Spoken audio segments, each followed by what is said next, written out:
Hello dear friends, I hope you are doing well. It's exactly 1 week since I released first making of video and I want to share with you the progress I've made on Jumpig. Do you remember the last making of video?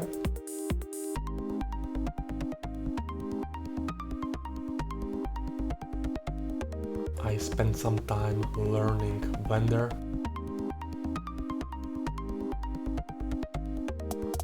And this is how Jumpig looks right now.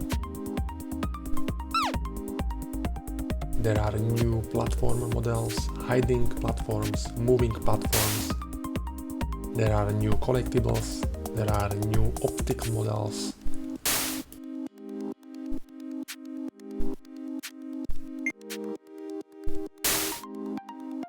And of course, our dearest Jumpig has facelift as well.